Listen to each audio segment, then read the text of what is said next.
Hello everyone, I am Priyanka Gaur. Welcome back to my channel learning with pace. तो देखो बच्चों, आज का जो हमारा टॉपिक है ना, that is Hitler's rise to power. इससे पहले के मैंने सारे टॉपिक क्लियर करा दिए हैं। अगर आपने वो वीडियोस नहीं देखी तो बेटा पहले वो वीडियोस देखना, तब जाके आपको ये वाला टॉपिक समझ में आएगा। ठीक है, तो देखो इसमें हम क्या क्या पढ़ेंगे। हिटलर्स राइज टू पावर में हम ये जानेंगे कि हिटलर के हाथ में पावर कैसे आई। ठीक है, और इसी के साथ साथ हम हिटलर की लाइफ के बारे में जानेंगे। ओके, अब देखो इससे पहले तक हमने क्या पढ़ा। इससे पहले तक तो हमने ये पढ़ा इस टॉपिक से पहले तक कि एक तरफ तो वाइमर रिपब्लिक एंड दूसरी तरफ स्पार्टासिस्ट लीग, इन दोनों के बीच में क्या चल रही थी, लड़ाई चल रही थी। Weimar republic versus Spartacist league. ठीक है, जब इनकी लड़ाई चल रही थी, इसका फायदा किसने उठाया? हिटलर ने उठाया। तो उसी चीज को हम यहां पर जानेंगे कि कैसे हिटलर के हाथ में power I. This crisis in economy, polity and society formed the background to Hitler's rise to power। देखो ये चीज़ हम ऑलरेडी प्रीवियस टॉपिक में पढ़ चुके हैं कि जर्मनी में इकोनॉमिक इंस्टेबिलिटी थी। ठीक है, जो हमने द ईयर ऑफ डिप्रेशन में पढ़ा। इसके अलावा पॉलिटिकल इंस्टेबिलिटी थी, क्योंकि वाइमर रिपब्लिक जो लीडिंग पार्टी थी उस टाइम पर, लोग उसी को ही पसंद नहीं कर रहे थे। एंड इसके अलावा सोसाइटी, लोग जो थे वो बेरोजगार हो चुके थे, मेंटली परेशान हो चुके थे। तो इतना सब जब क्राइसिस चल रहा था ना, तो इसी टाइम पर बच्चों हिटलर के हाथ में पावर आ जाती है। ठीक है, जो हिटलर थे उनका जन्म हुआ ऑस्ट्रिया में 1889 में। अब ऑस्ट्रिया में इनका जन्म हुआ, लेकिन एक चीज़ ध्यान रखना, ऑस्ट्रिया एंड जर्मनी दोनों के बीच में काफ़ी अच्छे संबंध थे उस टाइम पर। इनके बीच में अच्छा खासा ट्रेड होता रहता था। एंड जो हिटलर थे उनके अंदर जर्मनी को लेकर एक देशभक्ति की भावना थी, नेशनलिज्म की भावना थी। तो ये चाहते थे कि ये जर्मनी पर रूल करें। हिटलर ने अपना यूथ जो है वो पॉवर्टी में बिताया है। ये काफ़ी गरीब थे पहले। इसके अलावा जब फर्स्ट वर्ल्ड वॉर हुआ था ना बच्चों, उस टाइम पर हिटलर ने आर्मी में अपने आप को एनरोल किया। तो इनको कौन सी पोजीशन मिली? मैसेंजर की। अब बेटा मैसेंजर का मतलब क्या होता है? मैसेंजर का मतलब होता है कि एक प्लेस की या एक एरिया की इंफॉर्मेशन आर्मी को जाकर देना। ठीक है, और यहां पर ये बन गए एक कॉर्पोरल। कॉर्पोरल का मतलब होता है आर्मी में जो थोड़ी सी लोअर रैंक होती है ना, उसे हम कॉर्पोरल बोलते हैं। तो यहां पर ये क्या काम कर रहे थे? आर्मी में मैसेंजर का काम कर रहे थे, दूत का काम कर रहे थे। एक जगह से दूसरी जगह पर इंफॉर्मेशन भेजते थे।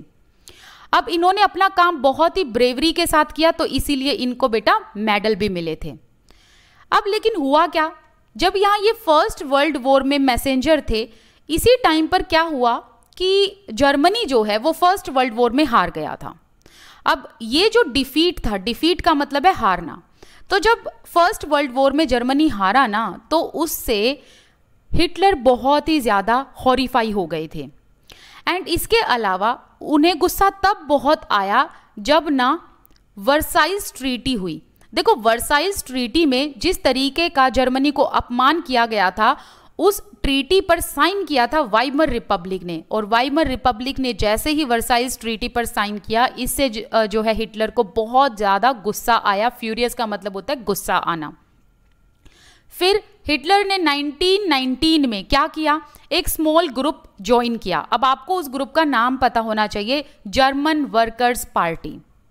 ठीक है, अब क्या हुआ, धीरे धीरे हिटलर ने जर्मन वर्कर्स पार्टी पर धीरे धीरे अपना पूरा कंट्रोल जमाना शुरू कर दिया, और सारी पावर किसके हाथ में आ गई? हिटलर के हाथ में आ गई।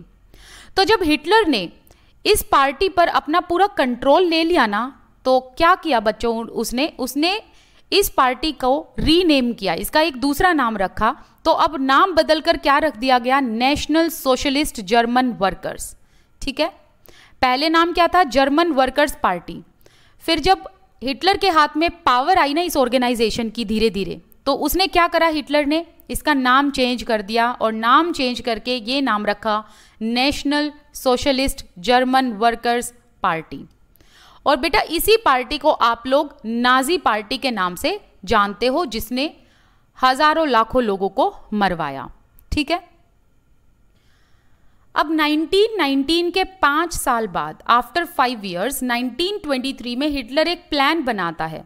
अब प्लान क्या बनाता है, ये प्लान बनाता है कि ये जर्मनी के साउथ की तरफ जो जगह है ना बवेरिया, वहां पर हमला करेगा और उसे अपने अंडर कर लेगा और फिर बाद में बर्लिन की तरफ ये मार्च करेगा और जर्मनी की पावर को ये कैप्चर कर लेगा। ठीक है, तो हिटलर का मेन मकसद क्या था, ये जर्मनी पर रूल करना चाहता था, जर्मन पार्लियामेंट की पावर को कैप्चर करना चाहता था, तो इसीलिए यहां पर इसने क्या किया, प्लान बनाया।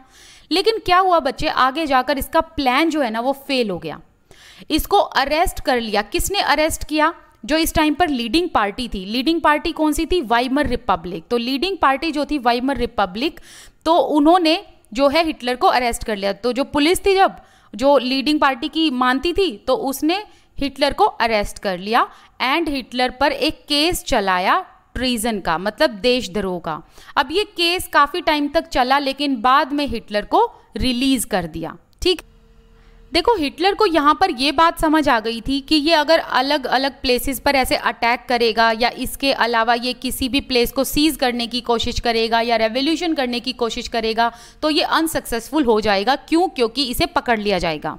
तो यहाँ पर हिटलर ने दूसरी प्लानिंग शुरू कर दी ताकि ये लोगों का सपोर्ट जीत पाए और जर्मनी पर रूल कर पाए। तो इसने क्या किया, इसने 1923 के बाद 1928 में जो है इलेक्शन लड़ा और इसको 2.6% वोट्स मिले रेचस्टैग में। और आपको पता है कि जर्मनी में उस टाइम पर प्रोपोर्शनेट रिप्रेजेंटेशन था, मतलब जितने परसेंट आपको वोट मिलेंगे उतने ही परसेंट आपके लोग पार्लियामेंट में बैठेंगे। तो उस हिसाब से देखा जाए तो 2.6% तो बच्चे कुछ भी नहीं होता, राइट। तो 1928 में हिटलर को 2.6% वोट्स मिले, राइट। लेकिन 1932 में आते आते जो हिटलर की पार्टी है उसको 37% वोट्स मिले। तो अब आप खुद सोचो कि 1928 में नाजी पार्टी को 2.6% वोट मिले और 1932 में नाजी पार्टी को 37% वोट्स मिले। तो ऐसा क्या हुआ था इस टाइम पीरियड में, वो चीज हम यहां पर पढ़ेंगे। ठीक है, देखो जो नाजी पार्टी थी इसको लोगों ने सपोर्ट नहीं किया था अर्ली 1930s तक। ठीक है, इसी टाइम पर हुआ ये कि एक ईयर आता है जिसे हम कहते हैं ग्रेट डिप्रेशन ईयर। तो इस ईयर में हुआ क्या, जो लोगों के बैंक्स थे वो कोलैप्स हो गए, बिजनेसेस थे वो शट डाउन हो गए, वो खत्म हो गए, वो बंद हो गए, लोगों की जॉब जो है वो छूट गई थी, मिडिल क्लास लोग बिल्कुल डेस्टिट्यूशन में थे। ठीक है, तो लोगों के अंदर एक डर आ गया था। ठीक है, तो इकोनॉमिक एंड पॉलिटिकल इंस्टेबिलिटी इस टाइम पर देखने को मिली। तो इसी टाइम पर क्या हुआ कि नाजी पार्टी ने ना एक मूवमेंट शुरू किया और इसी मूवमेंट से क्या हुआ, इसी मूवमेंट से हिटलर पॉपुलर हो गया। तो देखो, Nazi propaganda stirred hopes of a better future. तो प्रोपेगेंडा का मतलब क्या होता है, प्रचार प्रसार करना। ठीक है, तो नाजी पार्टी के लोगों ने ना हिटलर के लिए इस तरीके का प्रोपेगेंडा किया कि लोगों के सामने हिटलर को जो है मसीहा दिखा दिया, भगवान के तौर पर दिखा दिया कि यही है जो आपके फ्यूचर को अच्छा बनाएगा, यही है जो जर्मनी की इंसल्ट हुई है उसका बदला लेगा। ठीक है, इसके अलावा इस प्रोपेगेंडा में ये भी शामिल किया गया कि हिटलर ही है जिससे जो है आपका फ्यूचर अच्छा होगा। इसके अलावा जितने भी यूथ हैं जो जॉबलेस हैं उनको जॉब मिलेगी एंड जर्मनी का एक अच्छा फ्यूचर होगा। तो इस तरीके की होप्स जो हैं वो लोगों के अंदर इस प्रोपेगेंडा में डाल दी गई। ठीक है, आया समझ में इतना? कोई डाउट हो ना बच्चे तो आप कमेंट सेक्शन में लिख देना। देखो प्रोपेगेंडा का मतलब क्या होता है, एक स्पेसिफिक टाइप ऑफ मैसेज लोगों तक जो है स्प्रेड करना, फैलाना एंड लोगों के ओपिनियन को इन्फ्लुएंस करना। तो नाजी पार्टी ने भी यही किया, एक प्रोपेगेंडा जो है वो चलाया एंड हिटलर को मसीहा के रूप में दिखाया लोगों के आगे।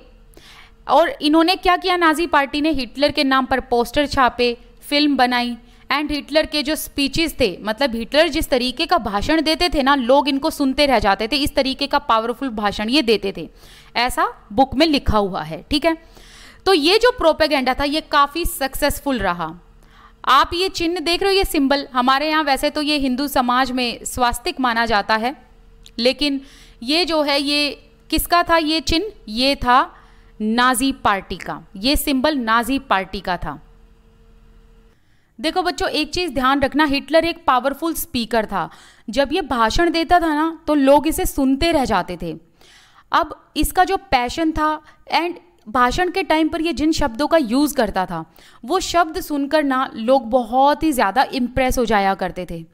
तो ये जब भी अपने भाषण को डिलीवर करता था लोगों के आगे, ये किस तरीके के प्रोमिसेस किया करता था।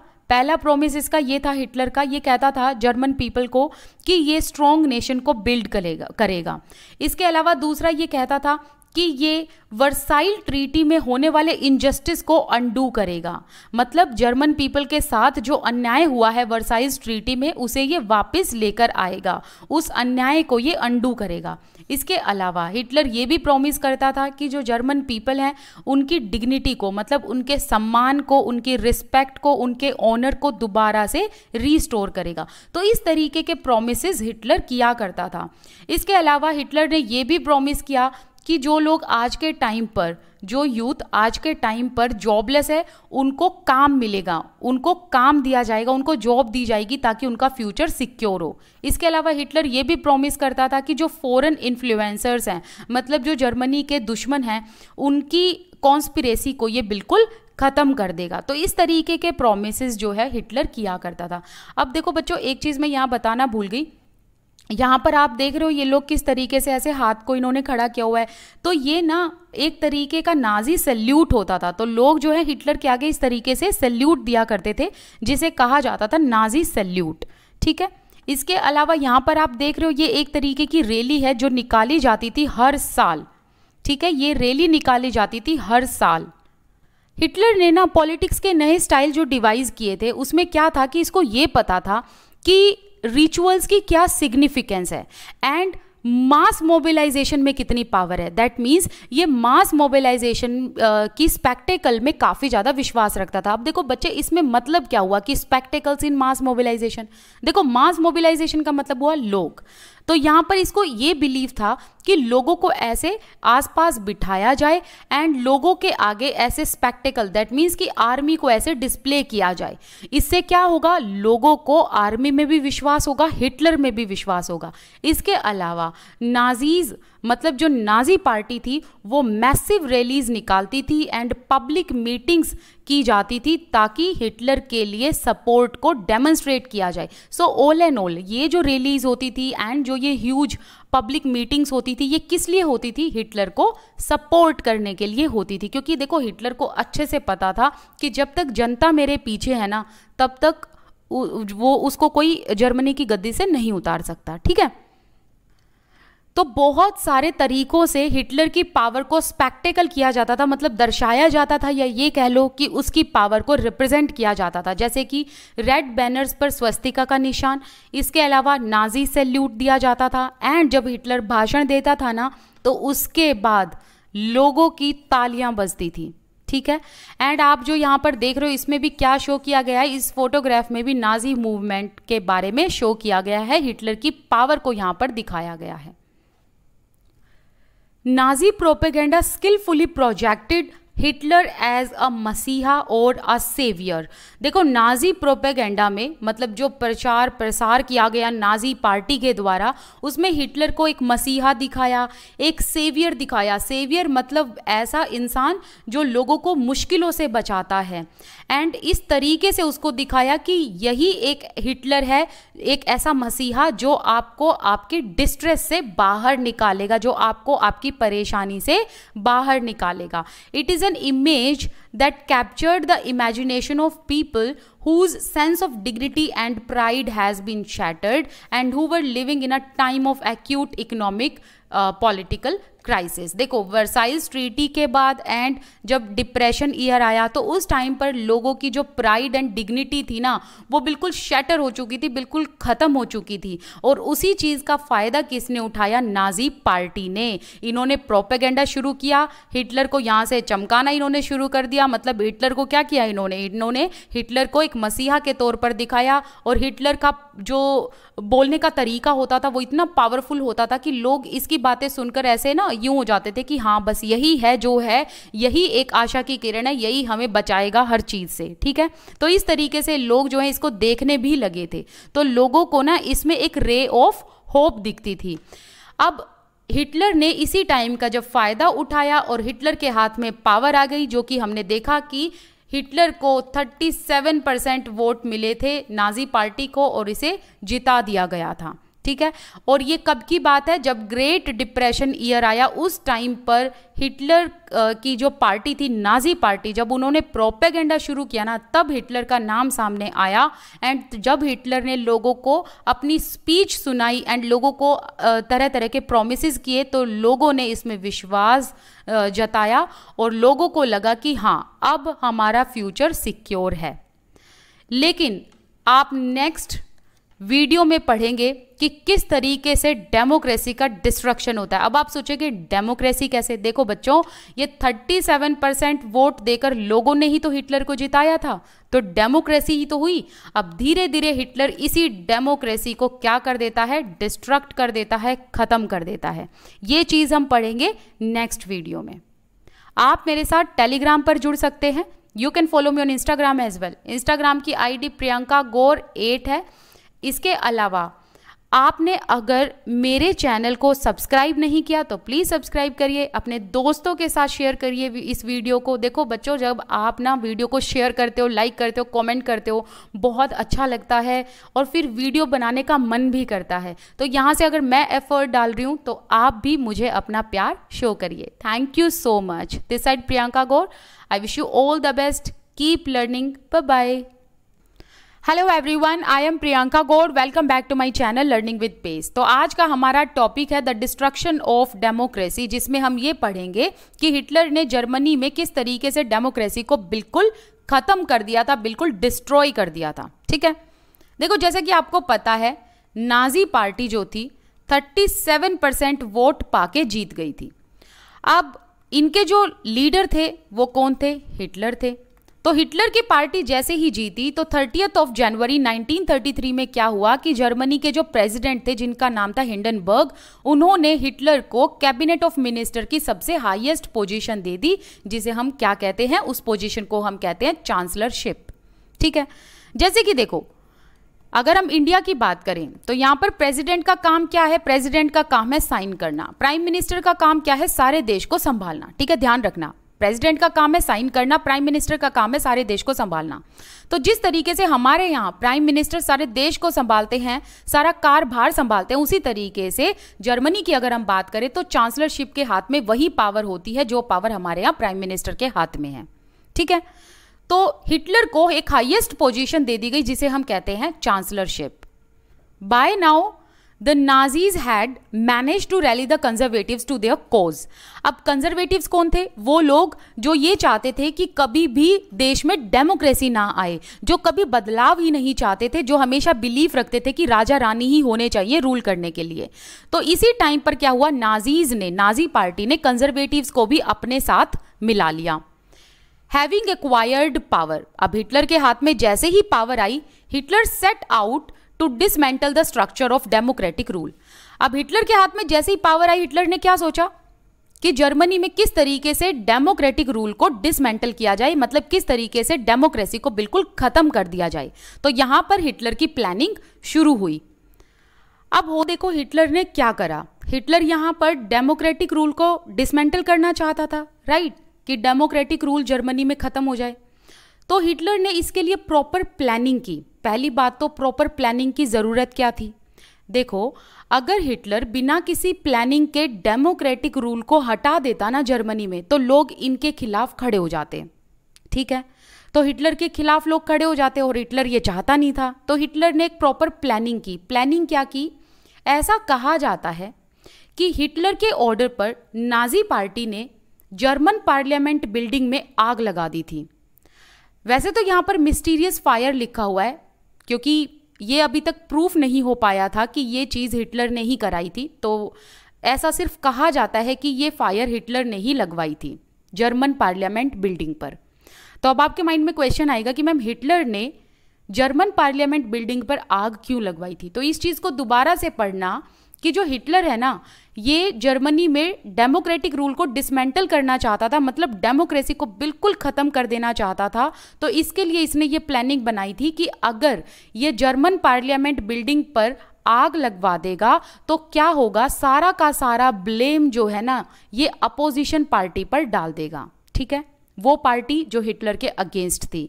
इससे क्या होगा, हिटलर को लोगों की सिंपैथी मिलेगी और ब्लेम किस पर जाएगा, अपोजिशन पार्टी पर जाएगा। और हुआ भी यही। तो हिटलर ने सारा ब्लेम किस पर लगाया, अपोजिशन पार्टी पर, और ये कहा कि ये लोग जो है ना डेमोक्रेसी का मिसयूज कर रहे हैं। तो हिटलर ने जैसे ये बात कही कि डेमोक्रेसी का मिसयूज कर रहे हैं, तो लोगों के सामने क्या दिखाया कि डेमोक्रेसी होनी ही नहीं चाहिए। तो इसीलिए अब हिटलर ने क्या करा, एक डिक्री निकाली, द फायर डिक्री, 28 फेब 1933 में।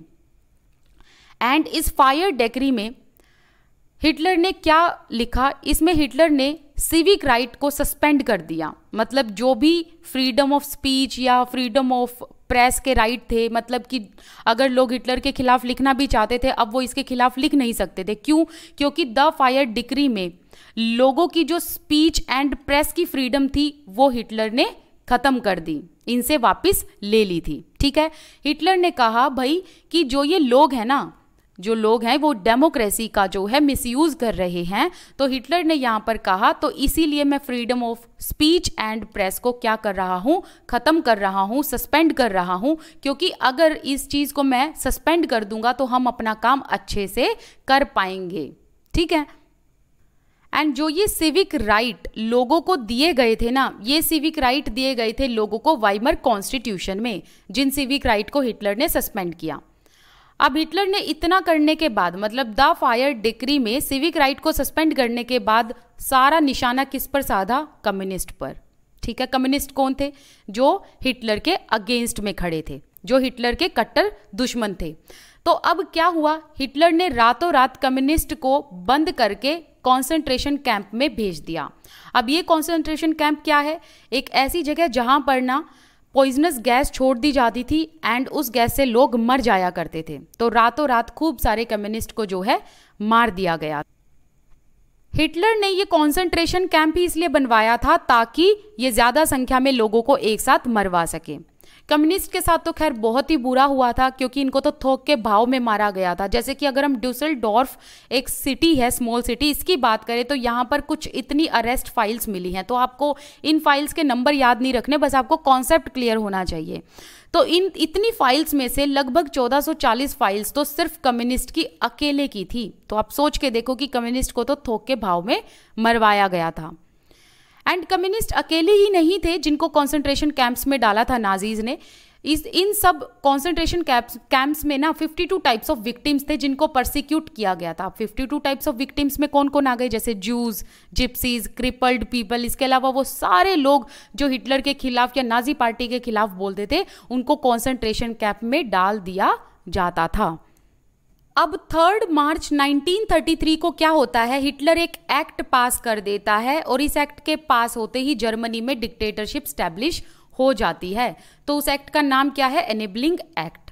तो इस एक्ट के पास होते ही क्या होता है, जर्मनी में डिक्टेटरशिप स्टैब्लिश हो जाती है एंड दैट मीन्स डेमोक्रेसी अब बिल्कुल खत्म हो गई। और इस एक्ट में क्या है, हिटलर के पास सारी पावर आ जाती है। तो हिटलर के पास जैसे ही सारी पावर आती है, पार्लियामेंट को साइडलाइन कर देता है एंड रूल बाय डिक्री को स्टैब्लिश कर देता है। रूल बाय डिक्री का मतलब क्या है कि हिटलर जो बोलेगा ना वो रूल बन जाएगा। हिटलर जो बोलेगा वो एक लॉ या ऑफिशियल ऑर्डर हो जाएगा, ठीक है। अब हिटलर एक चीज और करता है कि जो भी पार्टीज, पॉलिटिकल पार्टीज या ट्रेड यूनियंस नाजी के अगेंस्ट थे, नाजी पार्टी के अगेंस्ट थे, उन सभी पार्टीज को जो है हिटलर बैन कर देता है एंड वो सारी पार्टीज को लीगल कर देता है जो नाजी पार्टी से अफिलिएटेड थे या एसोसिएटेड थे, ठीक है।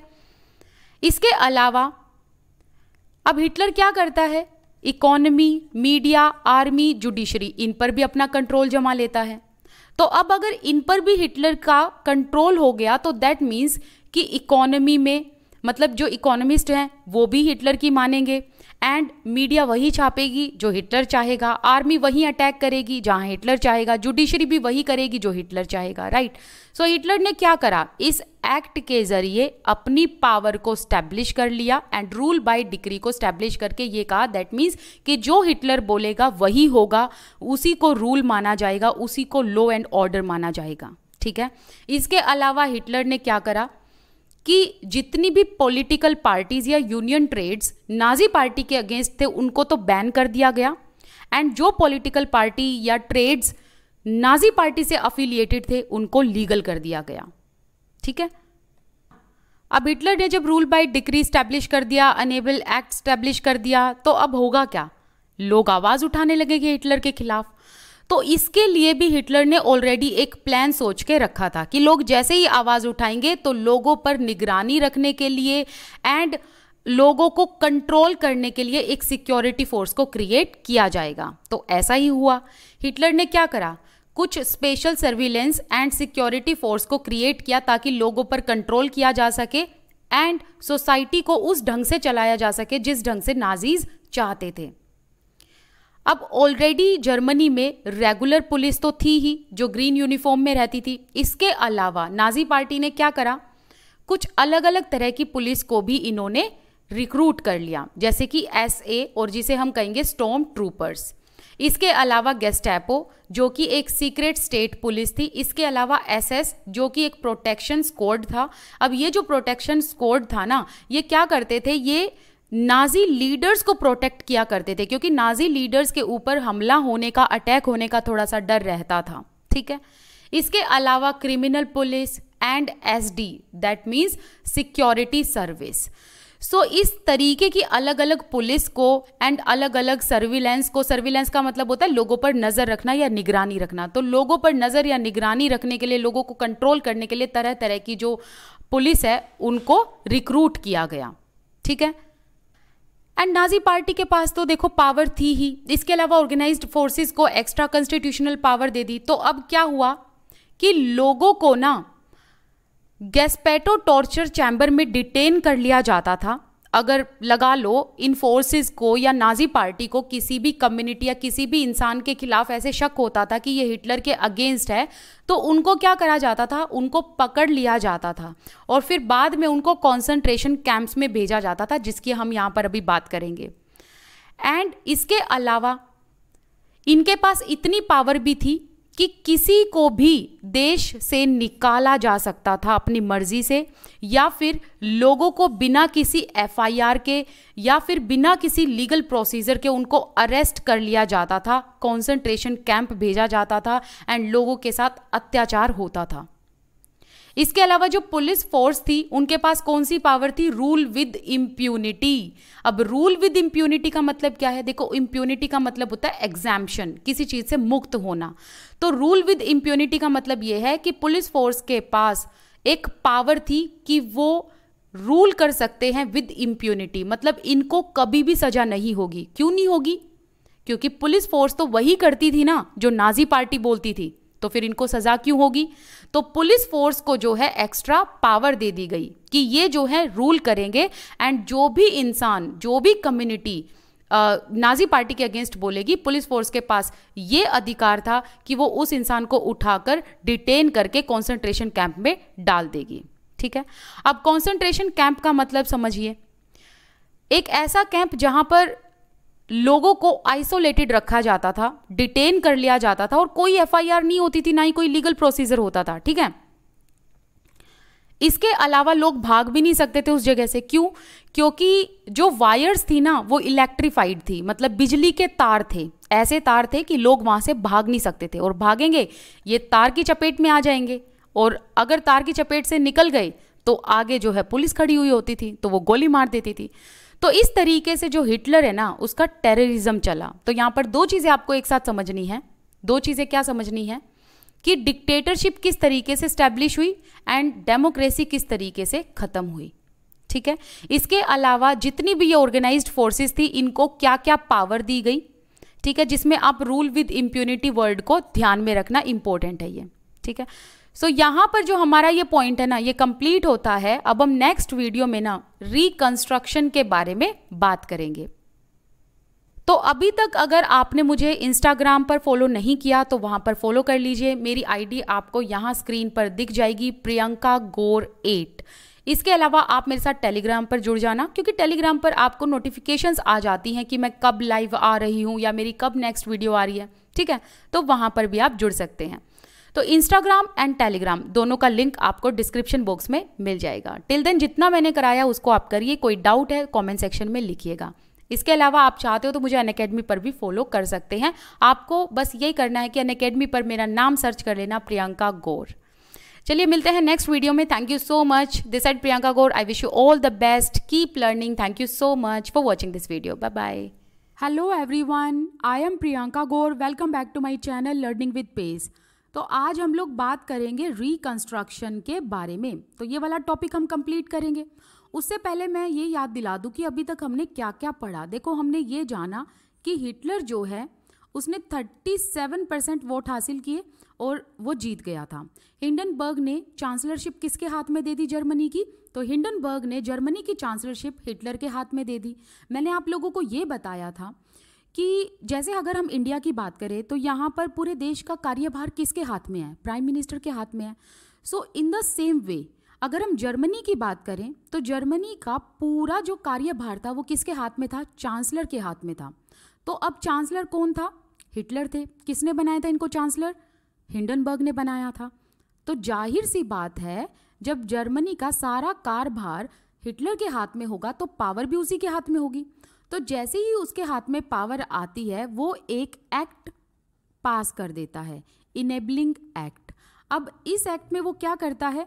वो डेमोक्रेसी को बिल्कुल ख़त्म कर देता है जर्मनी से, है ना। और यहाँ पर वो डेमोक्रेसी को ख़त्म करके डिक्टेटरशिप को ले आता है। एंड इसके अलावा लोगों को बड़े बड़े प्रॉमिस करता है। किस तरीके के प्रॉमिस करता है हिटलर?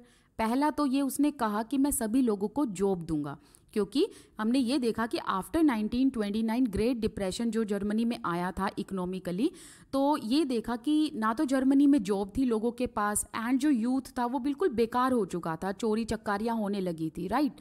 तो हमने वो सारी चीज़ें ऑलरेडी प्रीवियस टॉपिक्स में पढ़ ली हैं। तो अब यहाँ पर इसने प्रॉमिस किया लोगों को कि मैं सभी लोगों को जॉब दूंगा, एम्प्लॉयमेंट दूंगा, एंड जो जर्मनी की हालात हैं उनको बिल्कुल ठीक करूंगा। इसके अलावा इन्होंने ये भी कहा कि ट्रीटी ऑफ वर्साइल में जो हम लोगों का अपमान हुआ है उसका रिवेंज भी मैं लूँगा, ठीक है। सो इस तरीके के बहुत बड़े बड़े वादे किए। एंड हिटलर जो था ना, वो जर्मनी को पावरफुल बनाना चाहता था। वो बहुत पावरफुल बनाना चाहता था जर्मनी को। लेकिन पावरफुल बनाएगा कैसे? एक देश तब तक पावरफुल नहीं होता जब तक उसके पास रिसोर्सेज नहीं होते, मनी नहीं होता, पैसा नहीं होता। तो हमने ये जाना कि जर्मनी के पास अभी पैसा नहीं था, ठीक है। तो इकोनॉमिक डिप्रेशन चल रहा था जर्मनी में। लेकिन हिटलर ने वादा किया था कि भाई वो जर्मनी की कंडीशन को बिल्कुल ठीक करेगा, एंड वो जर्मनी को पावरफुल बनाना चाहता था। तो अब वो पावरफुल बनाने के लिए जर्मनी को क्या क्या करता है वो सारा उसका षड्यंत्र हम यहाँ देखेंगे। इसके अलावा हम ये जानेंगे कि जर्मनी के हालात जो थे इकोनॉमिकली वो किस तरीके से सुधरते हैं, वो चीज़ हम यहाँ पर पढ़ेंगे। एंड फिर हम ये जानेंगे कि सेकेंड वर्ल्ड वॉर कैसे हुआ एंड हिटलर ने सुसाइड क्यों किया। ये सारी तमाम चीज़ें ना हम इस टॉपिक में अभी जानेंगे। अब जैसा कि मैंने आप लोगों को बताया कि हिटलर जो है वो जर्मनी को पावरफुल देश बनाना चाहते थे। लेकिन एक देश तभी पावरफुल होता है जब उसके पास पैसा होता है। अगर पैसा नहीं तो पावर भी नहीं, राइट, क्योंकि उसके पास रिसोर्सेज नहीं होते ना फिर। तो अब हिटलर जो है वो चाहता था कि जर्मनी से ये जो इकोनॉमिक डिप्रेशन है ये ख़त्म हो जाए, लोगों के पास जॉब हो, लोगों के पास एम्प्लॉयमेंट हो, एंड जर्मनी में पैसा आए। तो हिटलर को ये पता था अकेले ये इतना कुछ नहीं कर सकता। तो इसके लिए उसने क्या किया? एक इकोनॉमिस्ट को चुना, ठीक है। एक इकोनॉमिस्ट को हायर किया जिनका नाम था याल्मार शाख्त। अब इकोनॉमिस्ट कौन होते हैं पहले तो ये सुनो। इकोनॉमिस्ट जो होते हैं ना उनको पता होता है कि किस तरीके की जॉब निकालनी चाहिए, देश में किस तरीके का प्रोडक्शन होना चाहिए। तो इकोनॉमिकली सारी चीज़ों से पता होती है कि एक देश को इकोनॉमिकली किस तरीके से डेवलप किया जा सकता है।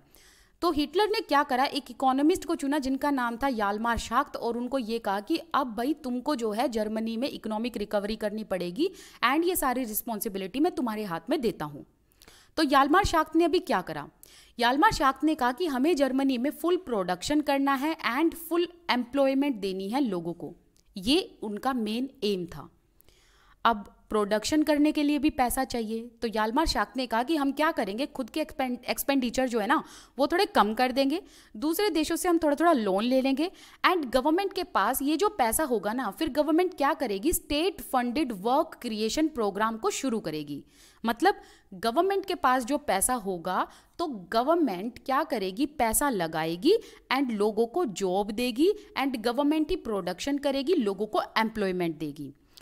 तो अब आप समझे, देखो यहाँ पर जो ये वर्ड है ना, state funded work creation program, इसका मतलब क्या है, स्टेट फंडेड मतलब स्टेट का मतलब क्या होता है, गवर्नमेंट, कि गवर्नमेंट जो है वो लोगों को काम देगी, लेकिन कैसे देगी, गवर्नमेंट पैसा लगाएगी एंड लोगों को काम देगी। अब अगर प्रोडक्शन की अगर हम बात करें, जैसे कि सपोज करो अगर एक गाड़ी निकालनी है तो उसके प्रोडक्शन के लिए हमें लोग भी चाहिए गाड़ी बनाने के लिए, तो अगर किसी चीज़ का ये प्रोडक्शन करेंगे तो इनको लोगों को जॉब देनी पड़ेगी, राइट। तो अब याल्मार शाक्त ने कहा कि हम एक काम करते हैं, हम ना प्रोडक्शन करते हैं जर्मनी में, जैसे कि हम सुपर हाईवेज बनाएंगे, हम कार निकालेंगे, तो इसमें क्या होगा, सुपर हाईवेज बनाने के लिए, कार बनाने के लिए हमें लोगों को जॉब देनी पड़ेगी, तो जर्मनी में लोगों के पास जॉब होगी तो लोगों के पास पैसा आएगा, पैसे का सर्कुलेशन होगा तो देश डेवलप होगा, राइट। तो अब याल्मार शाक्त ने क्या किया, इन्होंने जर्मनी में सुपर हाईवेज बनवाए। तो सबसे पहले आप लोगों का एक बेसिक डाउट क्लियर करती हूँ कि सुपर हाईवेज क्यों बनवाए गए थे, ताकि जो ट्रेड है वो अच्छे से हो सके, मतलब जो फिनिश्ड गुड्स है ना उनका एक्सपोर्ट इंपोर्ट अच्छे से हो सके, ठीक है। इसके अलावा उन्होंने कार निकाली, कार लॉन्च की, जो थी फोक्स वैगन। आपने रोड्स पे ये कार देखी होगी, ये जर्मन कार है। अब इस कार का मतलब क्या है, फोक्स वैगन का मतलब क्या है, इसका मतलब होता है द पीपल्स कार, ठीक है। अब द पीपल्स कार, इसका क्या मतलब हुआ, वो चीज़ ना आपको इस पोस्टर में समझ में आएगी। अब ये एक बार पोस्टर को ना ध्यान से देखो, ठीक है। अब इस पोस्टर के नीचे देखो क्या लिखा है, the poster announces your Volkswagen, मतलब पीपल्स कार। फोक्स वैगन का मतलब होता है पीपल्स कार, मतलब योर कार, ठीक है। अब इस पोस्टर के थ्रू ना याल्मार शाक्त ये प्रेजेंट करना चाहते थे लोगों को कि गाड़ी जो है ना एक ऑर्डिनरी वर्कर भी खरीद सकता है, एक आम लोग भी खरीद सकते हैं गाड़ी सिर्फ एक रिच पर्सन नहीं बल्कि एक ऑर्डिनरी वर्कर भी खरीद सकता है। तो इस प्रोडक्शन के थ्रू, इस कार के थ्रू ये जो है लोगों को बताना चाहते थे कि तुम लोग भी गाड़ी को खरीद सकते हो, गाड़ी में घूम सकते हो। तो यहाँ पर कहीं ना कहीं जो है ये लोगों के साथ ग्राउंड लेवल पर टच हो रहे थे याल्मार शाक्त। तो आपने यहाँ पर क्या देखा इस पैराग्राफ में, मैं ना आपको साथ साथ एक समरी बताती चलूंगी हर पैराग्राफ की। इससे क्या होगा कि आपको रिकंस्ट्रक्शन वाला ये जो टॉपिक है ना अच्छे से क्लियर हो जाएगा, क्योंकि यहाँ पर बच्चों के सबसे ज़्यादा डाउट होते हैं, क्योंकि यहीं पर हमारी स्टोरी एक खत्म हो जाएगी, फिर तो आगे हम नाजी के वर्ल्ड वाइड व्यू पढ़ेंगे, राइट। तो यहाँ पर मैं आप लोगों को दोबारा से बताती हूँ। देखो हुआ क्या था, हिटलर चाहते थे कि जर्मनी को एक पावरफुल देश बनाया जाए। एक पावरफुल कंट्री तभी होती है जब उसके पास रिसोर्सेज होते हैं। रिसोर्सेज कैसे आएंगे, जब पैसा होगा। तो जर्मनी के पास तो पैसा था नहीं, तो जर्मनी तो वैसे ही इकोनॉमिक डिप्रेशन में थी, वीक कंट्री हो चुकी थी। तो अब हिटलर ने ये सोचा कि भाई मैं अकेले तो इकोनॉमिक रिकवरी कर नहीं सकता। ऊपर से हिटलर को ये समझ में आ गया था अगर जर्मनी में इकोनॉमिक रिकवरी करनी है, इस देश को डेवलप करना है, इकोनॉमिकली पैसा लाना है, तो इसे एक इकोनॉमिस्ट हायर करना पड़ेगा। तो जर्मनी में इसने क्या करा, हिटलर ने याल्मार शाक्त को हायर कर लिया। अब याल्मार शाक्त इकोनॉमिस्ट थे, उनको पता था कि देश में किस तरीके से पैसा लाया जाएगा। तो याल्मार शाक्त ने क्या करा कि full production and full employment पर एम किया। मतलब इन्होंने कहा कि state funded work creation program हम शुरू करेंगे, मतलब गवर्नमेंट जो है, स्टेट जो है वो पैसा लगाएगी, लोगों को काम देगी, एंड हम प्रोडक्शन करेंगे जैसे कि गाड़ी का, हाईवेज का, अदर चीज़ों का। तो इससे क्या होगा, लोगों को जॉब मिलेगी, लोगों को जॉब मिलेगी तो लोग काम करेंगे, उनको सैलरी मिलेगी, सैलरी मिलेगी तो मनी का सर्कुलेशन होगा, एंड देश जो है वो इकोनॉमिकली डेवलप होगा। तो इस तरीके से जो है याल्मार शाक्त ने काम करना शुरू किया जर्मनी के लिए। अब इसी टाइम पर ना जर्मनी की इकोनॉमिक रिकवरी के लिए दो चीज़ें साथ साथ चल रही थी। जैसे कि याल्मार शाक्त जो थे वो तरह तरह के प्रोजेक्ट लेकर आ रहे थे ताकि जर्मनी के हालात सुधारे जाएं। तो याल्मार शाक्त को उसमें सक्सेस हासिल हुई। On the other hand Hitler तरह तरह की फॉरेन पॉलिसीज को अडॉप्ट कर रहा था। तो क्या हुआ, हिटलर को फिर इसमें भी काफ़ी ज़्यादा सक्सेस मिली थी। तो किस तरीके की फॉरेन पॉलिसीज इसने अडॉप्ट की थी, तो देखो क्या था ना कि वर्ल्ड वॉर 1 के बाद कुछ कंट्रीज ने मिलकर लीग ऑफ नेशंस बनाया था। अब लीग ऑफ नेशंस क्यों बनाया था कुछ कंट्रीज ने मिलकर? पहला तो ये रीज़न था कि जो कंट्रीज लीग ऑफ नेशंस में होंगी वो एक दूसरे को सपोर्ट करेंगी। दूसरा ये था कि लीग ऑफ नेशंस में जो कंट्रीज होंगी उनको कुछ ना मैंडेट रूल्स हैं जो फॉलो करने ही करने होंगे। तो इस लीग ऑफ नेशंस का हिस्सा जर्मनी भी था, लेकिन हिटलर जो है ना वो अपनी मन मर्जी में बिलीव रखता था, मतलब वो नहीं चाहता था कि किसी भी रूल्स को वो फॉलो करे। तो हिटलर यहाँ पर क्या करता है, लीग ऑफ नेशन से अपना नाम हटा लेता है। तो इसके पीछे रीजन क्या है? एक तो वो रूल को फॉलो नहीं करना चाहता था, इनके रूल को, एंड दूसरा ना क्या था कि लीग ऑफ नेशंस में ना जर्मनी के साथ थोड़ी सी डिस्क्रिमिनेशन होती थी, तो इसलिए हिटलर ने क्या करा, जर्मनी का नाम लीग ऑफ नेशन से हटा लिया 1933 में। अब इसके बाद क्या करता है ये हिटलर, 1936 में जर्मनी का ही जो रीजन था रिनलैंड उसको रीऑक्यूपाई कर लेता है। अब मैं आप लोगों को याद दिला देती हूँ कि रिनलैंड क्या था। हमने जाना था कि जो रिनलैंड वाला पार्ट है, ये वाला पार्ट मैंने यहाँ पर ऑलरेडी मार्क किया हुआ है, ये देखो, ये वाला जो पार्ट है ये जर्मनी का ही पार्ट था रिनलैंड। इसको ऑक्यूपाई किया था किसने? फ्रांस ने, ठीक है। तो फ्रांस ने इसको कैप्चर कर लिया था और ये इंडस्ट्रियल रीजन था जर्मनी का। तो अब जर्मनी क्या करता है, 1936 में फ्रांस से ये वापस रीऑक्यूपाई कर लेता है। तो यहाँ पर क्या चीज़ पड़ी कि 1933 में हिटलर लीग ऑफ नेशन से अपने देश का नाम हटवा लेता है। फिर 1936 की बात करें तो 1936 में हिटलर जर्मनी का जो इंडस्ट्रियल रीजन था जिसको फ्रांस ने कैप्चर कर रखा था, और वो रीजन का नाम क्या था, उस जगह का नाम क्या था, रिनलैंड। तो क्या करता है हिटलर, 1933 में रिनलैंड को रीऑक्यूपाई कर लेता है फ्रांस से, क्योंकि ये जर्मनी का ही हिस्सा था। तो यहाँ पर हिटलर बिल्कुल सही था, ठीक है। अब आगे को किस तरीके की फॉरेन पॉलिसी को ये अडॉप्ट करता है, देखो जर्मनी और ऑस्ट्रिया ये एक ही देश थे एक तरीके से, क्योंकि जो हिटलर था ना वो ऑस्ट्रिया से ही बिलोंग करता था, एंड हिटलर जो वो ये कहता था कि ऑस्ट्रिया एंड जर्मनी एक है। तो अब क्या करता है हिटलर ना ऑस्ट्रिया एंड जर्मनी को इंटीग्रेट कर देता है, दोनों को इंटीग्रेट कर देता है, ठीक है। तो ऑस्ट्रिया को जर्मनी में मिला लेता है, तो जर्मनी की टेरिटरी अब क्या हो जाती है, एक्सपैंड हो जाती है। तो 1938 में हिटलर जो है ऑस्ट्रिया को जर्मनी में इंटीग्रेट कर लेता है, मतलब ऑस्ट्रिया को जर्मनी में मिला लेता है, और एक स्लोगन के अंडर कहता है वन पीपल, मतलब ऑस्ट्रिया एंड जर्मनी के लोग एक ही हैं। फिर कहता है वन एम्पायर, कि भाई अब ये इंटीग्रेट हो जाएंगे, मतलब ऑस्ट्रिया जर्मनी का ही हिस्सा बन जाएगी, तो एक वन एम्पायर होगा, एंड वन एम्पायर में हमेशा एक ही लीडर होता है। तो यहाँ पर लीडर कौन होगा, हिटलर होगा। तो यहाँ पर 1938 में ये क्या करता है, 1938 में ऑस्ट्रिया एंड जर्मनी को इंटीग्रेट कर देता है, और जर्मनी की जो टेरिटरी है अब वो एक्सपैंड हो जाती है। अब हिटलर ना जैसे ही ऑस्ट्रिया को जर्मनी का पार्ट बना देता है, तो यहाँ पर हिटलर शांत नहीं बैठता, क्योंकि हिटलर चाहता है कि जर्मनी की जो टेरिटरी है ना ये टेरिटरी एक्सपैंड होनी चाहिए। तो सबसे पहले आपके माइंड में ये बेसिक क्वेश्चन आएगा कि मैम हिटलर ऐसा क्यों चाहता था कि जर्मनी की टेरिटरी आगे बढ़े, मतलब टेरिटरी एक्सपैंड हो।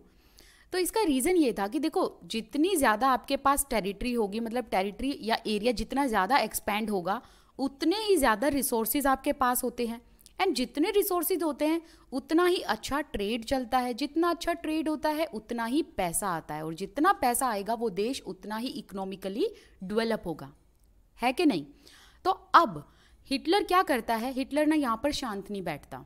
तो हिटलर ना एक कंट्री थी चेकोस्लोवाकिया, अब इस कंट्री का ना एक ऐसा एरिया था जहां पर जर्मन स्पीकिंग लोग रहते थे, उस एरिया का नाम क्या है, सुडेंटनलैंड, ठीक है। सुडेंटनलैंड जो एरिया है वो था चेकोस्लोवाकिया का पार्ट। चेकोस्लोवाकिया एक ऐसी कंट्री जो आज के टाइम पर डिसइंटीग्रेटेड है, चेको अलग है, स्लोवाकिया अलग है, हालांकि चेकोस्लोवाकिया उस टाइम पर एक ही कंट्री थी। तो इसका जो ये जर्मन स्पीकिंग पार्ट है ना सुडेंटनलैंड, इसको पहले हिटलर कैप्चर करता है, और धीरे धीरे इस पूरी एंटायर कंट्री को, पूरे चेकोस्लोवाकिया को वो गोबल्ड अप कर लेता है। मतलब पहले तो वो सुडेंटनलैंड पर हाथ मारता है, और फिर धीरे धीरे पूरे एंटायर नेशन को कैप्चर कर लेता है, गोबल्ड अप कर लेता है, मतलब कैप्चर कर लेना, हड़प लेना, निगल लेना, है ना। अब इसी टाइम पर क्या होता है, इंग्लैंड का ना सपोर्ट मिलता है, अनस्पोकन सपोर्ट, किसको? हिटलर को। अब अनस्पोकन सपोर्ट का मतलब क्या है? देखो, बिना बोले जो सपोर्ट दिया जाए।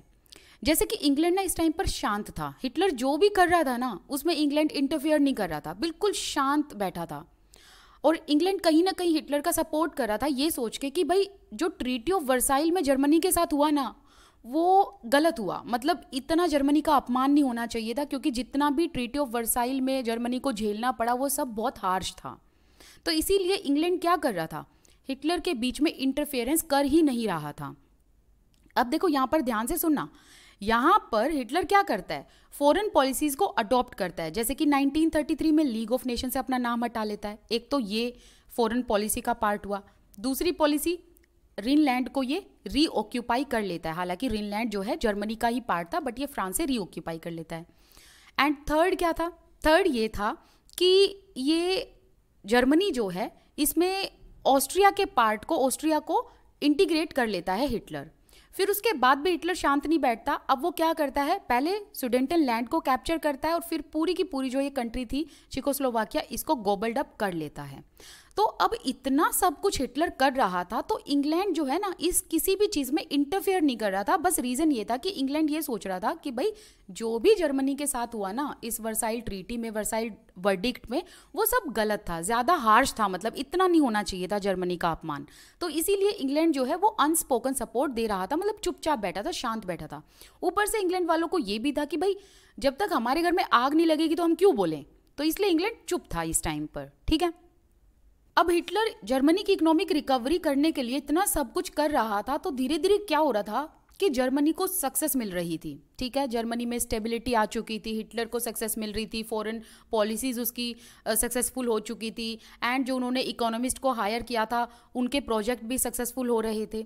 लेकिन हिटलर ना यहीं पर स्टॉप नहीं होता, क्योंकि हिटलर को है कि भाई जो जर्मनी का पार्ट है, जो जर्मनी की टेरिटरी है, उसको और ज़्यादा एक्सपेंड किया जाए। तो अब देखो क्या होता है। तो हिटलर जब यहाँ पर स्टॉप नहीं होता ना, तो यहीं पर याल्मार शाख्त जो हैं वो हिटलर को एक एडवाइस देते हैं। एंड हिटलर को क्या कहते हैं याल्मार शाख्त? वो कहते हैं कि भाई हम ऑलरेडी एक डेफिसिट फाइनेंसिंग पर काम कर रहे हैं, मतलब जो हमारी गवर्नमेंट है वो डेफिसिट फाइनेंसिंग पर काम कर रहे हैं, मतलब हम दूसरे देशों से लोन ले रहे हैं और फिर हम प्रोडक्शन कर रहे हैं एंड हम लोगों को एम्प्लॉयमेंट दे रहे हैं, तभी लोगों के पास सैलरी जा रही है, ऊपर से हमारे एक्सपेंडिचर इतने ज़्यादा हो रहे हैं। तो यहाँ पर याल्मार शाख्त कहते हैं हिटलर को कि भाई एक काम करो, तुम जो है ना वॉर पे पैसा मत लगाओ, आर्म्स बनाने पे पैसा मत लगाओ, आर्मी पे पैसा मत लगाओ, बल्कि क्या करो कि ना तुम अभी प्रोडक्शन पे पैसा लगाओ। ठीक है, लेकिन जैसे ही याल्मार शाख्त ये जो एडवाइस है हिटलर को देते हैं ना, तो हिटलर को तो भाई जो है उनके रास्ते में अगर कोई छोटा सा भी कुछ बोल देता था ना उनके अगेंस्ट, तो हिटलर उसका जानी दुश्मन हो जाता था। तो हिटलर ने यहीं पर याल्मार शाख्त को टाटा बाय बाय बोल दिया, क्योंकि यहाँ पर याल्मार शाख्त जो है ना वो हिटलर को वार्निंग दे रहे थे। ठीक है, कि जो हमारी स्टेट है ना it is still running on deficit financing. That means कि हम लोग अभी भी जो है इकोनॉमिकली उतना रिकवर नहीं हुए, तो एक्सपेंडिचर को कम करो। ठीक है, वॉर वगैरह की मत सोचो।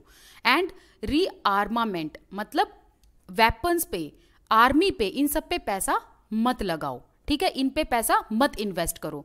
लेकिन नाजी पार्टी में वार्निंग देने वाले जो लोग थे, जिनको हम कहते हैं कॉशियस पीपल, मतलब जो सचेत करने वाले लोग होते हैं, जो वार्निंग देने वाले लोग होते हैं, उनकी कोई जगह नहीं थी। क्योंकि यहाँ पर याल्मार शाख्त ने एडवाइस दी थी हिटलर को, कहीं ना कहीं वार्न किया था कि भाई तुम इतना खर्चा मत करो, इतना एक्सपेंडिचर मत करो बेफालतू का, वरना हम लोग जिस कंडीशन से आए हैं, जिस ग्रेट इकोनॉमिक डिप्रेशन से आए, हम उसमें दोबारा चले जाएंगे। लेकिन हिटलर भाई अपनी मन मर्जी की सुनते थे। तो यहाँ पर हिटलर ने क्या करा, हिटलर ने याल्मार शाख्त को कहा कि अब तुम जा सकते हो, तुम्हारा बहुत काम हो गया जर्मनी में, अब निकलो अपने पद से। तो यहाँ पर क्या हुआ कि याल्मार शाख्त को उनकी पोजीशन से हटा दिया गया। एंड हिटलर इसी टाइम पर क्या सोचता है, वो ये सोचता है कि ये जो इकोनॉमिक क्राइसिस हो रही है ना, इसको किस तरीके से रिकवर किया जा सकता है, उसका रास्ता है वॉर, मतलब युद्ध। तो हिटलर चाहता था कि क्यों ना हम दूसरे देशों पर वॉर करें, लड़ाई लड़ें, उनके एरिया को कैप्चर कर लें। उनके एरिया को कैप्चर कर लेंगे तो क्या होगा, हमारे पास रिसोर्सेज आ जाएंगे, ट्रेड होगा, पैसा सर्कुलेट होगा, है ना, हमारे लोगों के पास पैसा होगा, जॉब होगी, जर्मनी का इकोनॉमिक डेवलपमेंट होगा, जर्मनी का एरिया एक्सपेंड होगा, राइट। सो इस तरीके से जो हिटलर है वो पॉलिसी अभी बना रहा था और यहीं पर वो मार खा जाता है सबसे बड़ी। अब यहाँ पर एक बार मैप देख लो, ये देखो जर्मनी है, इसने ऑस्ट्रिया का हिस्सा अपने अंदर मिला लिया, तो जर्मनी जो है इसका एरिया बड़ा हो गया, ठीक है ना। फिर यहाँ पर देख रहे हो आप चेकोस्लोवाकिया का जो एरिया है वो ये अपने अंडर इंटीग्रेट कर लेता है, मतलब इसको भी कैप्चर कर लेता है, राइट। सो धीरे धीरे जो है ना हिटलर जो है वो चाहता था कि भाई सभी एरियाज को अपने अंडर कर लिया जाए ताकि इकोनॉमिक क्राइसिस से हम रिकवर कर पाएं, राइट। लेकिन इकोनॉमिक क्राइसिस से रिकवर करने का मेन जो उसका मकसद था वो था वॉर, कि भाई युद्ध करो, युद्ध करके लड़ाई करो, लड़ाई करके लोगों के एरिया को कैप्चर करो, ठीक है। जैसा मैंने अभी आप लोगों को बताया कि हिटलर ये चाहता था कि जर्मनी के एरिया को एक्सपेंड किया जाए, है ना, जर्मनी की टेरिटरी को एक्सपेंड किया जाए। एक्सपेंशन का मतलब होता है इंक्रीज करना, बढ़ाना, टेरिटरी का मतलब होता है एक एरिया, एंड एक्यूमुलेट का मतलब होता है इकट्ठा करना, कलेक्ट करना। तो देखो क्या हुआ कि हिटलर ये चाहता था कि जर्मनी के एरिया को अगर हम जितना ज़्यादा एक्सपैंड करेंगे उतने ही रिसोर्सेज हम एक्यूमुलेट कर पाएंगे। तो यहाँ पर वो रिसोर्सेज को एक्यूमुलेट कैसे करता, दूसरी कंट्रीज़ पर वॉर करता, वॉर करने की सोच रहा था, एंड ये सोच रहा था कि अगर हम जीत जाते हैं तो वो एरिया को हम कैप्चर कर लेंगे, उस कैप्चर्ड एरिया का जितना भी रिसोर्सेज होगा हम उसे एक्यूमुलेट कर लेंगे, और जितना रिसोर्सेज जर्मनी के पास होगा उतनी ही इकोनॉमिक डेवलपमेंट होगी। इसके अलावा हिटलर क्या करता है, सितंबर 1939 में ना पोलैंड पर अटैक कर देता है, और जैसे ही हिटलर पोलैंड पर अटैक करता है ना, मतलब जर्मनी जैसे ही पोलैंड पर इन्वेड करता है वैसे ही फ्रांस एंड इंग्लैंड एक टीम बना लेते हैं एंड वो जर्मनी पर अटैक कर देते हैं, ठीक है। तो अब हमने क्या देखा, अभी तक तो इंग्लैंड चुप था, अनस्पोकन सपोर्ट मिल रहा था जर्मनी को इंग्लैंड का, क्योंकि इंग्लैंड वालों को ये लग रहा था कि भाई जो भी वर्साइल वर्डिक्ट में हुआ वो सब जर्मनी के साथ जो हुआ वो बहुत हार्श था, तो इसलिए इंग्लैंड अभी तक शांत था। लेकिन जैसे ही हिटलर पोलैंड पर अटैक करता है ना, अब फ्रांस और इंग्लैंड वाले ये सोचते हैं कि भाई अब जो है हमें चुप्पी तोड़नी पड़ेगी, क्योंकि अब अगर ये पोलैंड तक आ गया ना तो हम पर भी ये अटैक कर सकता है। तो इन्होंने क्या सोचा कि हिटलर को शांत करने का एक यही तरीका है कि अब हमें अटैक करना पड़ेगा जर्मनी पर, एंड ऊपर से फ्रांस एंड इंग्लैंड के पोलैंड के साथ अच्छे टर्म्स थे, तो इसीलिए फ्रांस एंड इंग्लैंड आया पोलैंड की हेल्प करने, ठीक है। तो मैं आप लोगों को एक बार मैप दिखा देती हूँ। यहाँ देखो ये है जर्मनी, यहाँ पर है पोलैंड, एंड यहाँ पर देखो यूनाइटेड किंगडम, जर्मनी के बिल्कुल यहाँ पर, एंड फ्रांस। तो जर्मनी जो है जैसे ही पोलैंड पर अटैक करते हैं ना वैसे ही वेस्टर्न फ्रंट से ब्रिटेन एंड फ्रांस जर्मनी पर अटैक कर देते हैं, राइट। तो इसके पीछे रीज़न क्या है, तो यूनाइटेड किंगडम ने एंड फ्रांस ने इसीलिए चुप्पी तोड़ी, रीज़न ये था कि एक तो इनके पोलैंड के साथ अच्छे टर्म्स थे, दूसरा रीज़न ये था कि भाई इनको ये समझ में आ गया था कि हिटलर जो है ना वो पगला चुका है, तो अब हिटलर को शांत करने का एक ही तरीका है, हमें भी अटैक करना पड़ेगा, क्योंकि हम जब तक चुप रहेंगे ना हमारी चुप्पी का जो है फ़ायदा उठा रहा है। तो इसीलिए इन्होंने भी क्या करा, वेस्टर्न फ्रंट से इस पर अटैक कर दिया, ठीक है। एंड जर्मनी की यहाँ पर सबसे बड़ी गलती जो है वो ये होगी कि पोलैंड के ही पास में जो रशिया था ना, यूएसएसआर, क्योंकि जो यूएसएसआर है ना इसमें ना, मतलब मैं आप लोगों को भी बताऊंगी यूएसएसआर के बारे में। वैसे तो अगर आज हम वर्ल्ड की सबसे बड़ी कंट्री जो बोलते हैं वो रशिया ही है, लेकिन उस टाइम पर यूएसएसआर था, मतलब वो और भी बड़ा था, रशिया था ना वो और भी बड़ा था। क्यों, उसमें 15 रिपब्लिक थे, तो उसकी बात हम ऑलरेडी हालांकि फर्स्ट एंड सेकेंड चैप्टर में कर चुके हैं।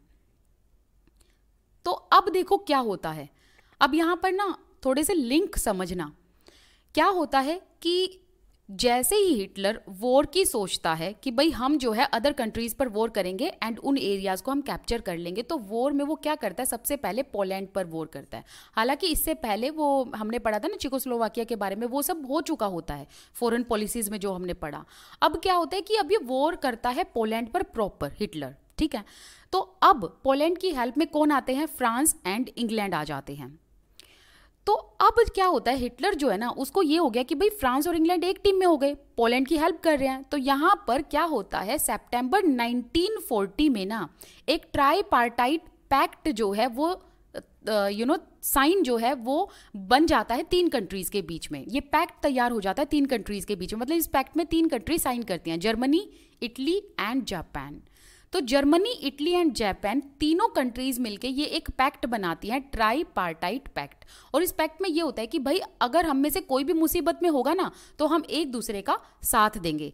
तो यहाँ पर हिटलर को ना हौसला मिल जाता है कि भाई मेरे साथ अब अदर कंट्रीज भी सपोर्ट में हैं। तो जैसे ही जर्मनी मतलब हिटलर जो है वो ट्राईपार्टाइट पैक्ट को साइन करता है, वैसे ही यहाँ पर हिटलर का घमंड और बढ़ जाता है। तो हिटलर यहाँ पर और ज़्यादा रेस्टलेस हो जाता है। तो यहीं पर उसकी सबसे बड़ी गलती होती है जो अभी आप आगे पढ़ोगे। तो हिटलर जो है ना अब उसे एक इंटरनेशनल पावर मिल जाती है। क्यों? क्योंकि ट्राईपार्टाइट पैक्ट में उसे इटली, जापान का सपोर्ट मिल जाता है।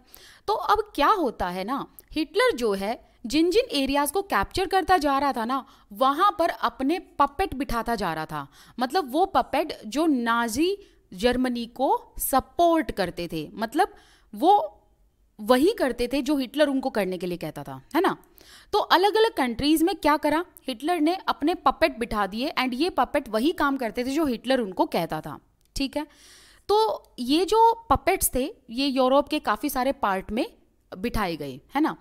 So by the end of 1940, Hitler was at the pinnacle of his power. अब at the end of 1940 क्या देखते हैं, हिटलर के पास बहुत ही पावर आ जाती है, मतलब ताकत बढ़ जाती है हिटलर की। क्यों? इसे इंटरनेशनल सपोर्ट मिल जाता है, एक तो रीजन ये है ना, ट्राईपार्टाइट पैक्ट की वजह से। दूसरा ये है कि ये यूरोप के काफी पार्ट्स में अपने पपेट रिजाइम बिठा देता है जो वही करा करते थे जो हिटलर कहता था।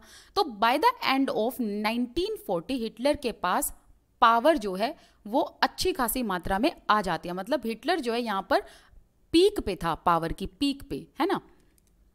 अब जैसे अभी हमने अबव पैराग्राफ में पढ़ा कि हिटलर जो है वो 1940 के एंड में पावर में आ गया था।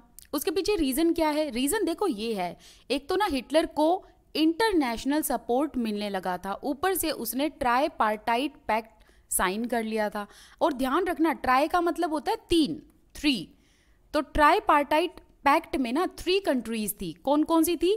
Germany, Italy and Japan. ठीक है, अब देखो क्या हुआ ना, हिटलर को सपोर्ट मिल रहा था इटली का भी, जापान का भी। एक तो इसीलिए हिटलर की पावर जो है वो पीक पर थी, एंड दूसरा क्या था ना, हिटलर ने यूरोप के काफी पार्ट में अपने पपेट बिठा रखे थे जो नाजी पार्टी को, नाजी गवर्नमेंट को सपोर्ट करते थे। वो वही किया करते थे जो हिटलर कहता था।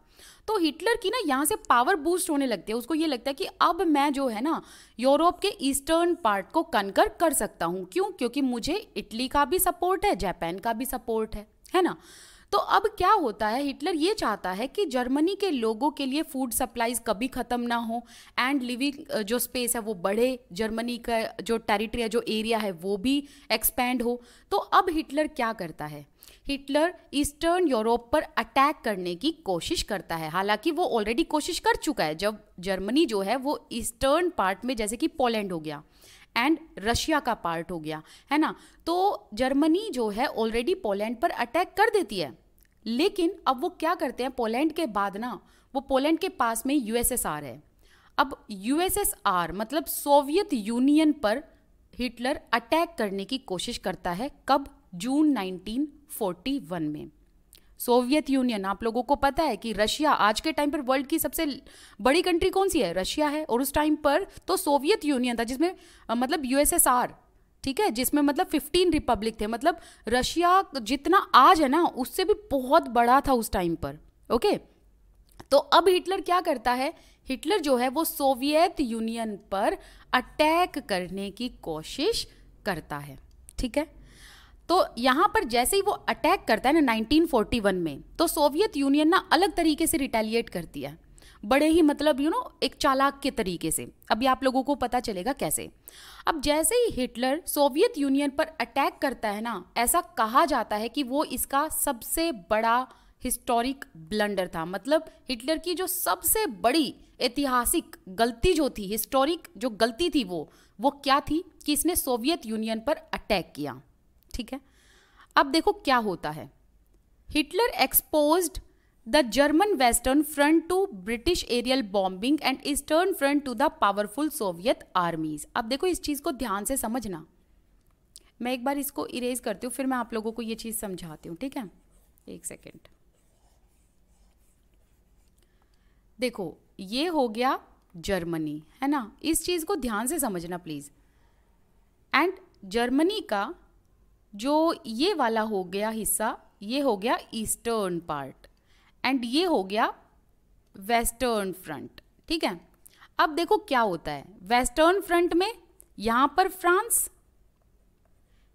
यहां पर यूनाइटेड किंगडम्स, और यहां पर पोलैंड, एंड यहीं पर फिर रशिया। मतलब जिसे हम उस टाइम पर तो यूएसएसआर कहते हैं, मतलब सोवियत यूनियन कहते हैं। क्यों? इसमें क्या था कि जो रशिया, देखो वैसे वर्ल्ड की जो आज भी बड़ी कंट्री है वो कौन सी है? रशिया है। लेकिन उस टाइम पर तो रशिया उससे भी बड़ी थी। कैसे? क्योंकि मतलब जितना पार्ट आज रशिया का है ना, उससे भी बहुत बड़ा पार्ट था सोवियत यूनियन का, क्योंकि उसमें 15 रिपब्लिक थे ना, ठीक है। हालांकि वो चीज़ हम फर्स्ट एंड सेकंड चैप्टर में करके आ चुके हैं, देखो। ओके, तो अगर आपको नहीं पता हो तो प्लीज़ पहले वाले चैप्टर से एक बार अच्छे से देखना, तभी आपको ये 9th क्लास की हिस्ट्री अच्छे से समझ आएगी, अगर आप स्टार्टिंग के फर्स्ट चैप्टर से देखते आ रहे हो तो अब देखो क्या होता है जर्मनी के पास, मतलब अगर हिटलर की बात करें तो हिटलर के पास जो आर्मी थी वो क्या थी? लिमिटेड थी, है ना, क्योंकि आर्मी थोड़ी ना ऐसे प्रोड्यूस हो रही है, राइट। तो आर्मी क्या थी? आर्मी लिमिटेड थी। अब देखो क्या होता है, मैं एक बार पेन चेंज करती हूँ फिर आप लोगों को समझाती हूँ। देखो क्या होता है कि यहाँ पर क्या लिखा हुआ है, Hitler exposed to the German western front to British aerial bombing. That means अगर जर्मनी के वेस्टर्न फ्रंट की बात करें तो क्या होता है, जर्मनी फ्रांस को ऑक्यूपाई तो कर लेता है, ठीक है, लेकिन यहाँ पर यूके को ये ऑक्यूपाई नहीं कर पाता, यूके को कैप्चर नहीं कर पाता। तो यूके क्या करता है, यूके वेस्टर्न फ्रंट से जर्मनी पर एरियल बॉम्बिंग कर देता है। एरियल बॉम्बिंग का मतलब क्या है? बॉम्ब वगैरह इस पे फेंक देता है, ठीक है। अब क्या देख रहे हैं हम, जर्मनी के वेस्टर्न फ्रंट से अटैक हो रहे हैं जर्मनी पर, राइट। एंड ईस्टर्न फ्रंट की अगर हम बात करें तो ईस्टर्न फ्रंट पे पावरफुल सोवियत आर्मी है, राइट, ये रही रशिया, तो इसकी जो आर्मी है वो भी बहुत पावरफुल है। तो ईस्टर्न फ्रंट से, जर्मनी के ईस्टर्न फ्रंट से यहाँ पर रशिया लड़ रहा था, तो जर्मनी क्या है, बीच में पिस गई। कैसे पिसी? क्योंकि देखो हिटलर के पास आर्मी लिमिटेड थी, राइट। तो वो आपने सुना है ना, हिटलर का एक बहुत बड़ा डायलॉग आपने सुना होगा, वो वाला एक कुछ ऐसा था ना, आधे मेरे लेफ्ट में आओ आधे राइट में आओ, कुछ ऐसा एक डायलॉग है, देखना आप, मुझे याद नहीं है अभी, ठीक है। तो वो बात हो गई कि हिटलर ने क्या करा, आर्मी को आधा आधा बांट दिया कि भाई आधी आर्मी जो है वो यहाँ पर अटैक करेगी, आधी आर्मी यहाँ पर अटैक करेगी, राइट। तो आर्मी क्या थी? लिमिटेड थी। लेकिन यूके ने क्या करा, जर्मनी के वेस्टर्न फ्रंट पे एरियल बॉम्बिंग कर दिया, यहाँ से रशिया की जो आर्मी थी वो भी बहुत बहुत पावरफुल थी। तो यहाँ पर जो है ना जर्मनी जो है पिस जाता है दो बड़ी बड़ी कंट्रीज के बीच में। The Soviet Red Army inflicted a crushing and humiliating defeat on Germany at Stalingrad। अब देखो क्या होता है, पहले तो इस चीज को समझो। देखो ये जो लाइन लिखी है ना, the Soviet red army, red army इसलिए कहा जाता है, देखो उस टाइम पर आपको याद हो तो रशिया में क्या कौन थे, जोसेफ स्टालिन थे, एंड कम्युनिज्म को ये फॉलो करते थे, तो इनको रेड आर्मी बोला जाता था, है ना। तो क्या था ना कि ये जो सोवियत रेड आर्मी थी ना, इन्होंने क्या करा, इन्होंने ना जर्मनी की आर्मी को सबसे पहले अपने एरिया तक ये लेके आए, स्टालिनग्राड तक, ठीक है। वहां तक जाते जाते जर्मनी की आर्मी थक चुकी थी एंड उनके रिसोर्सेज भी खत्म हो चुके थे। तो जैसे ही स्टालिनग्राड तक जर्मनी की आर्मी जाती है, वैसे ही रशिया उन पर अटैक कर देती है, उनको चारों तरफ से घेर के। सो इस तरीके से बड़ी चालाकी से सोवियत रेड आर्मी ने जो है चारों तरफ से जर्मनी की आर्मी को घेर लिया था। After this, the Soviet Red Army hounded out the retreating German soldiers until they reached the heart of Berlin। तो जर्मन सोल्जर्स जैसे ही स्टालिनग्राड जो कि रशिया का पार्ट है एंड बर्लिन तक पहुंचते हैं, ठीक है। तो जो है सोवियत आर्मी क्या करती है, जर्मन सोल्जर्स को बर्लिन तक आने देती है, स्टालिनग्राड तक आने देती है, और फिर उसके बाद क्या करती है, जैसे ही जर्मन सोल्जर्स रशिया के इन पार्ट्स में आते हैं, वैसे ही सोवियत रेड आर्मी जो है ना वो जर्मन सोल्जर्स को चारों तरफ से घेर लेती है और उनको हरा देती है। एंड वहीं से सोवियत हेगेमनी शुरू होती है over the entire eastern Europe for half a century. मतलब आधी सदी तक जो है सोवियत का वहां पर वर्चस्व रहता है, हेगेमनी रहती है, जिसका मतलब होता है कि दूसरी कंट्री को कैप्चर कर लेना। हेगेमनी का मतलब होता है लीडरशिप या दूसरी कंट्री को कैप्चर कर लेना, है ना। अब इसी टाइम पर जैसे ही जर्मनी के ईस्टर्न एंड वेस्टर्न फ्रंट पर, मतलब यहाँ जर्मनी हो गया, जर्मनी के ईस्टर्न एंड वेस्टर्न फ्रंट पे जो ये लड़ाई हो रही थी, ये जो सेकेंड वर्ल्ड वॉर चल रहा था, इस सेकेंड वर्ल्ड वॉर में यूएसए पार्टिसिपेट नहीं करना चाहता था, इन्वॉल्व ही नहीं होना चाहता था। इसके पीछे रीज़न ये था कि यूएसए का कहना ये था कि भाई हम ऑलरेडी फर्स्ट वर्ल्ड वॉर में बहुत ही ज़्यादा इकोनॉमिक प्रॉब्लम फेस कर चुके हैं, उसके आउटकम हम ऑलरेडी फेस कर चुके हैं, अब हम नहीं चाहते कि हम सेकेंड वर्ल्ड वॉर में पार्टिसिपेट करें एंड हमें इकोनॉमिक प्रॉब्लम्स को दोबारा से फेस करना पड़े। तो इसीलिए यूएसए चाहता था कि भाई वॉर से थोड़ा सा दूर रहो, हमें नहीं जाना वॉर शोर में। क्यों? क्योंकि हम वॉर में जाएंगे, हमारे रिसोर्सेज खत्म होंगे, हमें इकोनॉमिक प्रॉब्लम फेस करनी पड़ेगी, तो एट द एंड क्या होगा? एट द एंड हमारे ही लोग सफ़र करेंगे। तो इसीलिए यूएसए नहीं चाहता था कि सेकेंड वर्ल्ड वॉर में इन्वॉल्वमेंट दे। बट क्या यूएसए इस सेकेंड वर्ल्ड वॉर से ज़्यादा टाइम तक दूर रह सकता था? बिल्कुल नहीं। तो यूएसए जो है इस वॉर से ज़्यादा टाइम तक दूर नहीं रहा, यूएसए को आना पड़ा सेकेंड वर्ल्ड वॉर में। अब क्यों आना पड़ा? उसके पीछे रीज़न यहाँ से है। अब देखो, ट्राईपार्टाइट पैक्ट में हमने क्या देखा था? जर्मनी, इटली एंड जापान एक दूसरे का सपोर्ट कर रहे थे। तो अब क्या हुआ? जापान को जर्मनी ने सपोर्ट किया। जापान जो है ना वो अपनी पावर को ईस्ट से बढ़ा रहा था, एक्सपैंड कर रहा था। तो इसने क्या करा? जापान ने पहले फ्रेंच इंडो चाइना पार्ट को ऑक्यूपाई कर लिया। फिर उसके बाद जापान ने प्लान किया कि क्यों ना जो ये पैसिफिक ओशियन है, इसके पास जो यूएस की नेवल बेसिस है, मतलब जो इनकी मिलिट्री नेवल बेस है, क्यों ना इस पर अटैक किया जाए। तो जापान जैसे ही इस पर अटैक करता है ना, बस फिर तो इनको यूएसए का रिटेलिएशन झेलना पड़ता है। तो मतलब यूएसए ने इस तरीके से रिएक्ट किया जापान पे और जर्मनी के साथ कि भाई अगर उंगली करोगे तो हम तुम्हारी उंगली नहीं, पूरा हाथ ही काट देंगे भैया, ठीक है? वो वाला सीन था यहाँ पर। तो अब देखो, जापान ने जब यूएस के नेवल बेस पर अटैक करने का प्लान किया तो जापान को इस टाइम पर हिटलर ने सपोर्ट किया, ठीक है? हिटलर ने कहा भाई करो, जो तुमको करना है करो, हमें तो यूएसए से भी बदला लेना, तुम इस पर अटैक करना चाहते हो बिल्कुल करो, मैं तुम्हें सपोर्ट करता हूँ, ठीक है? And bombed the US base at Pearl Harbor. तो जो यूएस की नेवल बेस थी ना पर्ल हार्बर, यहाँ पर जापान क्या करता है? यहाँ पर बॉम्बिंग कर देता है, ठीक है?